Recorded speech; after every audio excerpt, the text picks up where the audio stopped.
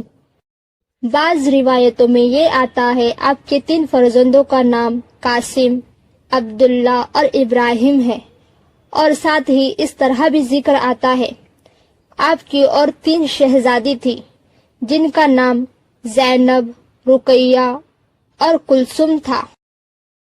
جب آپ 40 سال کے تھے اس وقت آپ پر غار حرا میں پہلی وحی نازل ہوئی۔ انگلش تاریخ کے مطابق آپ پر پہلی وحی 610 عیسوی میں نازل ہوئی۔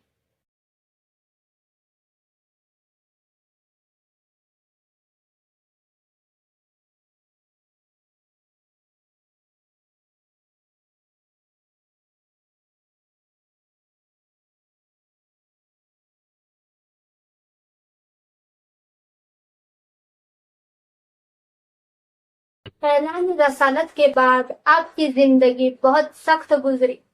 آپ کو جادوگر کہا گیا، آپ پر کوڑا پھینکا گیا، آپ کے راستے میں کانٹے بچھائے گئے، آپ پر پتھر پھینکے گئے۔ اس طرح آپ کی بہت سخت زندگی گزری۔ ساتھ ہی آپ کا 3 سال تک سوشل بائیکاٹ کر دیا گیا تھا۔ ان سختی کے باوجود آپ دین کی دعوت دیتے ہی رہے لوگوں کو۔ جو بھی آپ پر ایمان لاتے ان پر بھی ظلم اور سختی کی جاتی۔ جب رسول اللہ صلی اللہ علیہ وآلہ وسلم نے لوگوں کو دین کی دعوت دی، اس وقت سب سے پہلا جواب مولا علی علیہ السلام اور خدیجہ علیہ السلام نے دیا۔ پھر ابو طالب علیہ السلام کی وفات ہوئی۔ جس سال ابو طالب علیہ السلام کی وفات ہوئی اسی سال خدیجہ علیہ السلام کی بھی وفات ہوئی۔ پھر آپ مکہ سے ہجرت کر کر مدینہ تشریف لے آئے۔ انگلش تاریخ کے مطابق آپ مدینہ میں 622 عیسوی میں تشریف لے آئے۔ مکہ میں آپ کی 53 سال زندگی گزری۔ ولادت سے لے کر نبوت کے پہلے 40 سال کی زندگی۔ اور اعلان نبوت کے بعد 13 سال سخت گزرے۔ اس طرح مکہ میں 53 سال آپ کی زندگی گزری۔ جس وقت سے آپ مدینہ تشریف لائے اسی وقت سے ہجری سن شروع ہوا۔ جب آپ مدینہ میں تشریف لائے لوگوں نے آپ پر ایمان لانا شروع کیا۔ اس میں یہودی، نصارہ، مشرکین بھی آپ پر ایمان لانے لگے۔ رسول اللہ صلی اللہ علیہ وآلہ وسلم نے اس دنیا میں نہ کسی سے علم لیا نہ پڑھا۔ خدا نے آپ کو علم کے ساتھ اس دنیا میں بھیجا۔ آپ نے ایک حکومت قائم کی۔ آپ کی حکومت کی اتنی سادگی تھی، ایک ہی مسجد میں بیت المال بھی تھا، ایک ہی مسجد میں فیصلہ بھی ہوتا اور فوجیوں کی بھی تیاری ہوتی، مسجد میں ہی نماز پڑھائی جاتی، وہیں مشکل بھی حل کیے جاتے۔ ساتھ ہی آپ کی حکومت کی خاصیت یہ بھی تھی، اخلاق، نرمی سے پیش آنا، تواضع سے پیش آنا۔ آپ کی اتنی سادگی تھی، آپ لوگوں کے درمیان بیٹھ جایا کرتے۔ ساتھ ہی آپ نے بازار پر بھی نگاہ رکھی۔ آپ نے لوگوں کو تعلیم دی، علم دیا، چاہے وہ غلام ہو یا مالک، مرد ہو یا عورت، آپ نے سبھی کو علم دیا۔ عورتوں کو اپنی شہزادی فاطمہ علیہ السلام کے ذریعے علم حاصل کروایا۔ آپ نے جو بیٹیوں کو زندہ دفن کر دیتے اسے روکا اور عورتوں کو مردوں کے درمیان برابری کا حق دیا۔ آپ پر قرآن مجید نازل ہوا ہے، جیسے موسیٰ علیہ السلام پر توریت نازل ہوا، داؤد علیہ السلام پر زبور نازل ہوا، عیسیٰ علیہ السلام پر انجیل نازل ہوا، اسی طرح آپ پر قرآن مجید نازل ہوا۔ آپ تمام انبیاء کے سردار ہیں، آپ خاتم النبیین ہیں۔ اسلام کی پہلی مسجد آپ کے ہاتھ پر تعمیر ہوئی ہے، جسے مسجد قباء کہا جاتا ہے۔ رسول اللہ صلی اللہ علیہ وآلہ وسلم نے جمعہ کا دن عبادت کا دن قرار دیا۔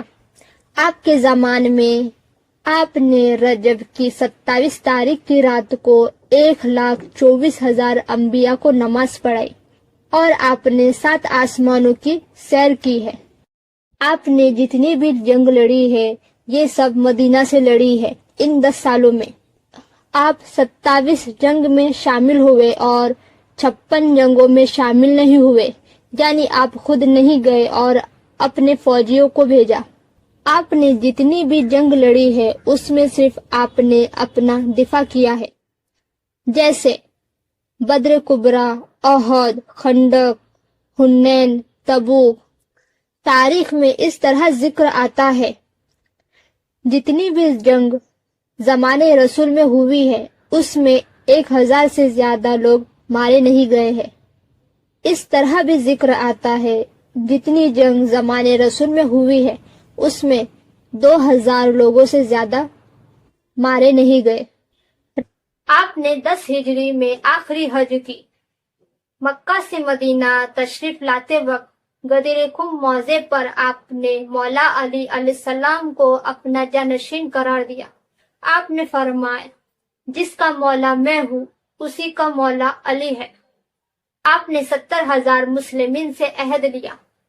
پھر آپ کی وفات 28 صفر 11 ہجری میں ہوئی ہے اور انگلش تاریخ کے مطابق 25 میں 632 عیسوی میں ہوئی ہے، یا 8 جون 632 عیسوی میں ہوئی ہے۔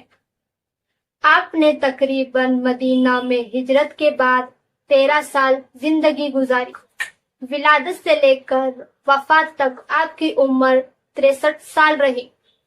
انگلش تاریخ کے مطابق آپ کی ولادت 570 عیسوی میں ہوئی اور وفات 632 عیسوی میں ہوئی۔ اس طرح آپ کی عمر 62 سال رہی۔ آپ کی وفات کے بعد لوگ 2 گروہوں میں بٹ گئے، ایک خلیفت کی طرف اور ایک امامت کی طرف۔ ناظرین، ایسے ہی نبیوں کے واقعات، قرآنی واقعات اور اسلام متعلق واقعات جاننے کے لیے آپ میرے چینل کو سبسکرائب کیجیے، بیل آئیکن پر کلک کیجیے تاکہ ہماری آنے والی ویڈیو آپ تک جلد سے جلد پہنچ سکے، اور اس ویڈیو کو لائک کیجیے، شیئر کیجیے۔ جس طرح آپ اس ویڈیو سے فائدہ لیتے ہو اسی طرح دوسرے بھی فائدہ لے سکے، اور ساتھ ہی کمنٹ کیجیے۔ انشاءاللہ میں ایسے ہی اور ایک واقعہ لے کر نیکسٹ ویڈیو میں حاضر ہوں گی۔ خدا حافظ۔